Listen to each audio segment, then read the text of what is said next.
ধরুন আপনি যেখানে আছেন তার আশপাশে কোনো গানের কনসার্টের আয়োজন করা হয়েছে, তো সেখানে আপনার পার্টিসিপেটের ব্যাপারে শরিয়াতের অবস্থান কি? তো এ ব্যাপারে শরিয়াত একদম কঠোর অবস্থানে আছে। শরিয়াত আপনাকে সর্বোচ্চ সংকেত দিয়েছে যে এখানে যাওয়া যাবে না এবং এখানে পার্টিসিপেট করা সম্পূর্ণরূপে হারাম।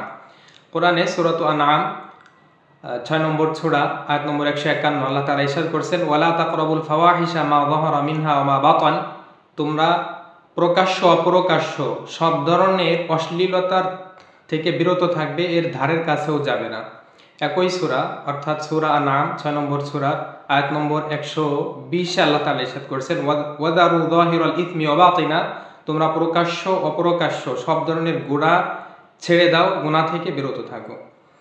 তো এই আয়াতগুলোর আলোকে আমরা স্পষ্টভাবেই বলতে পারি কোনো গানের কনসার্ট অথবা কোনো অশ্লীল আয়োজনে পার্টিসিপেট করা, কোনোভাবে সহযোগিতা করা এবং সেখানে যাওয়া সম্পূর্ণরূপে হারাম।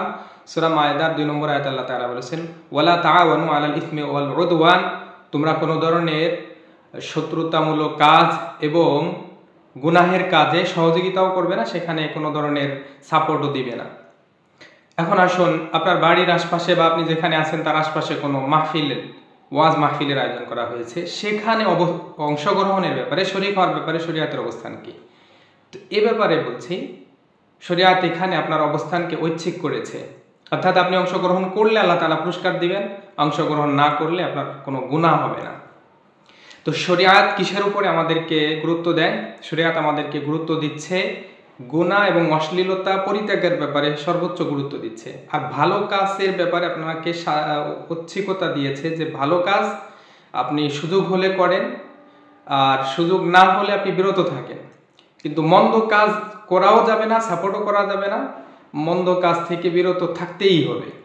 ভালো কাজ আল্লাহ তাআলা খুব কমই ফরজ করেছেন, কিছু নির্দিষ্ট ভালো কাজ ফরজ করেছেন যেটা করতেই হবে আপনাকে, আর বাকিগুলো ঐচ্ছিক করে দিয়েছেন। কিন্তু সব ধরনের গুনাহ থেকে বাঁচাকে আল্লাহ তাআলা আবার জরুরি বা আবশ্যক করে দিয়েছেন, হাদিসেও এ ব্যাপারে নির্দেশনা এসেছে। তো আপনার বাড়ির আশপাশে কোনো মাহফিল হলে সেখানে অংশগ্রহণের ব্যাপারে শরিয়াতের অবস্থান হলো আপনি সেখানে গেলে আপনার ভালো, আপনি সওয়াব পাবেন, দ্বীনের সম্পর্কে যেহেতু জানতে পারবেন। কিন্তু যাওয়াটা আপনার উপরে ফরজও না, ওয়াজিবও না। অংশগ্রহণ করতে পারলে সেটা আপনার উপকার হবে এবং বিনিময়ে আল্লাহ তাআলা সওয়াব দিবেন। যদি সেখানে হক্কানি আলেম বা আল্লাহ তাআলার নির্ভরযোগ্য বান্দারা, মুখলিস বান্দারা আসে এবং সেখানে ওয়াজ নসিহাত করে। তো এই অংশগ্রহণটা জরুরি না কেন? কারণ শরিয়াত আপনার উপরে ফরজ করেছে দ্বীনের জ্ঞান অর্জন করা।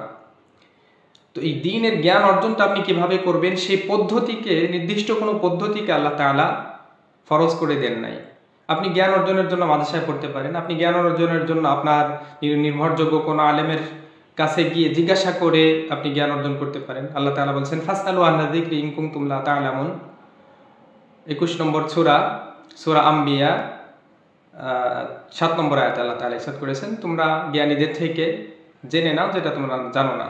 তাহলে আপনি কারো থেকে ব্যক্তিগতভাবে জেনে সে বিষয়ে জ্ঞান অর্জন করতে পারেন, অথবা অন্য যে কোনো উপায়ে, বই পড়ে, ভিডিও দেখে বা অন্য কোনো উপায়ে আপনি ইসলামিক জ্ঞান অর্জন করতে পারেন। প্রয়োজনীয় জ্ঞান, নামাজ পড়তে হবে, আল্লাহ তাআলা নামাজের নির্দেশ দিয়েছেন, নামাজ পড়তে হবে, নামাজের জ্ঞান। আপনি যদি ব্যবসা করতে চান, ব্যবসা সম্পর্কে মৌলিক জ্ঞান যেটা হালাল হারামের সাথে সম্পর্কিত, সে বিষয়ের জ্ঞান আপনার অর্জন করতে হবে। এই জ্ঞানগুলো আপনি যে কোনো উপায় অর্জন করলেই ফরজ আদায় হয়ে যাবে। তো এর জন্য মাহফিলে যাওয়াটা জরুরি না। তো মাহফিলে যাওয়ার ব্যাপারে শরিয়াতের অবস্থান হলো আপনি গেলে সওয়াব হবে, না গেলে কোনো গুনাহ নেই। এই ব্যাপারে কোনো বাধ্যবাধকতা আপনার উপর আরোপ করা হয় নাই। তো এখানে গেলে আপনি দ্বীনের মোটিভেশন পাবেন, আপনার ঈমানকে তাজা করার কিছু উৎসাহমূলক কথাবার্তা আপনি শুনতে পারেন, নসিহা শুনতে পারেন, যেটা আপনাকে দ্বীনের উপরে টিকে থাকতে সহযোগিতা করবে। বাকি যাওয়াটা জরুরি না, যাওয়াটাকে জরুরি মনে করব না আমরা। অথবা আপনার বাড়ির পাশে কেউ অংশগ্রহণ করে নাই, মাহফিলে যায় নাই, তার ব্যাপারে আপনি খারাপ ধারণা রাখবেন না যে সে গেছে, তার হিদায়াত নাই, সে কেমন মুসলমান, এ ধরনের ধারণা আমরা পোষণ করব না। আমার সুযোগ হলে আমি অংশগ্রহণ করব, অন্য কেউ যদি অংশগ্রহণ না করে তার ব্যাপারে খারাপ ধারণা রাখবো না। আমরা একটা মূলনীতি আজকের আলোচনা থেকে পেয়েছি যে শরিয়াত সর্বোচ্চ গুরুত্ব দিয়েছে সব ধরনের অন্যায়, গুনাহ, হিংসা, বিদ্বেষ ইত্যাদিকে ত্যাগের উপরে। আর সওয়াবের কাজ, নেকির কাজের বিষয়ে শরিয়াত নির্দিষ্ট কিছু আমল, যেমন নামাজ, রোজা, হজ, যাকাত ইত্যাদি কিছু আমল, নির্দিষ্ট কিছু আমলকে ফরজ করেছে।